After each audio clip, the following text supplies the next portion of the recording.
Welcome back to the Beat the Odds Horse Racing Show. I'm your host, Tony Manzella, or the BTOHR Steward. You might notice we have a new look. That is the show's new logo, and we have a new thumbnail design. Now, we're starting off the new era, not with the happiest of episodes, but we have to honor the legend. Dwayne Lukas, a pioneer and icon of the sport of horse racing, has passed away at the age of 89. Now, it was announced like last week that he had a serious infection and he wasn't doing good and he did not want to undergo any serious antibiotics or treatment for this infection. He said, "I'm good, done enough. I've lived a great life." And I respect that. He went home on hospice and he lived out his last couple days with family and friends, and I respect that. What a guy. He did so much for the sport of horse racing. And on today's episode, we're going to be going through what the horse racing world said about the passing of Dwayne Lukas, how the racing world reacted. And we're starting it off with one that hit home for Dwayne Lukas, Oaklawn Park. He raced there for so many years. He was synonymous with Churchill Downs, Oaklawn Park, and back in the day, the West Coast, Santa Anita. Oaklawn Park said this: "Today we remember and celebrate the extraordinary life of Dwayne Lukas, a true icon of the sport and a trailblazer whose impact on racing will never be forgotten. From the winner's circle to the backstretch, Lukas changed the game with vision, class, and an unshakable belief in greatness. His passion inspired generations. His record speaks for itself, and his legacy will live on in every horse, every trainer, and every fan he influenced. His career was built on bold decisions, early mornings, and an unrelenting drive to win. But above all, he built people. So many of today's greats got their start under his watchful eye." With a quote from Dwayne Lukas himself: "Winning isn't something Winning isn't a sometime thing. Winning is an all-time thing. We don't do things right some of the time. We do things right all of the time." Amen to that. Those words weren't just something he said, they were something he lived by every day. Wayne leaves behind more than trophies and titles. He leaves behind a legacy of excellence that will echo through racetracks forever. We tip our hats to the man who made history and made us all believe in what's possible. What a fitting uh, tribute to the man, the coach, Dwayne Lukas from Oaklawn Park. Now, Cherie DeVoe had a very different approach to it. She put big shoes to fill in barn 83. With the passing of the great Dwayne Lukas, the air feels heavier, the history is deeper. This morning, two sentimental souls, Naimu, daughter of the great Zenyatta, and Dr. Agni, son of Lady Eli, stepped into the stalls where legends once stood. She is taking over the barn of Dwayne Lukas, or going into filling in the barn of Dwayne Lukas. Wow. America's Best Racing said, "From humble beginnings to becoming a Hall of Fame legend, Dwayne Lukas left an unforgettable mark on racing with 15 Triple Crown race wins and 20 Breeders' Cup champions. The coach shaped champions and generations of horsemen. Join us in remembering a true icon of the sport."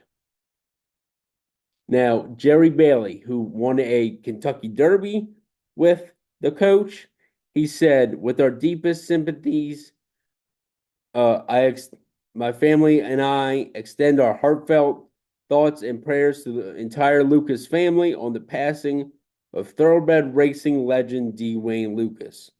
Wayne played an instrumental role in many of my highlights of my racing career. He will truly be missed."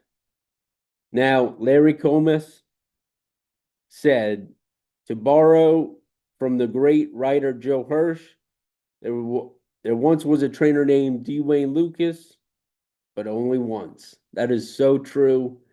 Man, oh man, he was one hell of a trainer and an even better person. Now, the Breeders' Cup said, along with the thoroughbred racing community, the team at the Breeders' Cup mourns the passing of the Hall of Fame trainer, D. Wayne Lukas. From the inaugural running in 1984, where he saddled 3 starters, to the 2024 edition, where he sent out his last Breeders' Cup contender, Wayne set the bar with the constant pursuit of the pinnacle of our great sport. At the time of his passing, he held the record for the most Breeders' Cup wins by a trainer with 20, an achievement match in 2024 by Aidan O'Brien. For 14 years, from 1983 to 1997, he was the trainer with the most Breeders' Cup earnings. His record stands at $22,760,520. With a 20 wins, 22 seconds, and 17 thirds from 169 starters in the Breeders' Cup. Wow. Not only did Wayne leave his mark on the Breeders' Cup in the sport of horse racing with his innovative training approach, but his legacy continues through the many horsemen who came up under his astute guidance before finding tremendous success on their own. The dedication, discipline, passion, and insight with which he ran his operation with will serve as an inspiration for many generations. We extend our heartfelt condolences to the family, friends, and entire team during this difficult time. Now, and then they list every Breeders' Cup winners trained by D. Wayne Lukas. This list has some legends. Boston Harbor. This is in alphabetical order. Boston Harbor, juvenile in 1996. Capote, juvenile in 1986. Cash Run, juvenile fillies in 1999. Cat Thief, the classic in 1999. Flanders, the juvenile fillies in 1994. Folklore, juvenile fillies in 2005. Gulch, the sprint in 1988. Hightail, juvenile sprint in 2012. Is It True, the juvenile in 1988. Lady Secret, the distaff in 1986. Life's Magic, the distaff in 1985. Open Mind, the juvenile fillies in 1988. Orientate, the sprint in 2002. I'm going to say this name wrong. Sacahuista, distaff in 1987. Spain, the distaff in 2000. Steinland, the mile in 1989. Success Express, the juvenile in 1987. Take Charge Brandy, the juvenile fillies in 2014. Timber Country, juvenile in 1994. Twilight Ridge, juvenile fillies in 1985. What a record at the Breeders' Cup. Man, oh man. Spendthrift Farm said, we join the entire racing community in mourning the loss of a legend. Few people have left a profound mark on the sport of horse racing as D. Wayne Lukas. Over nearly 5 decades, he shaped champions on the track and in the breeding shed and mentored generations of horsemen and horsewomen who carry his legacy forward. Our deepest condolences go out to his family and loved ones. Pictured here with the very first champion that was Spendthrift bred, Landalusi. That Spendthrift is a top-notch farm now in the history of horse racing, and he trained their very first champion. Wow. And I'm going to finish it off with Bob Baffert.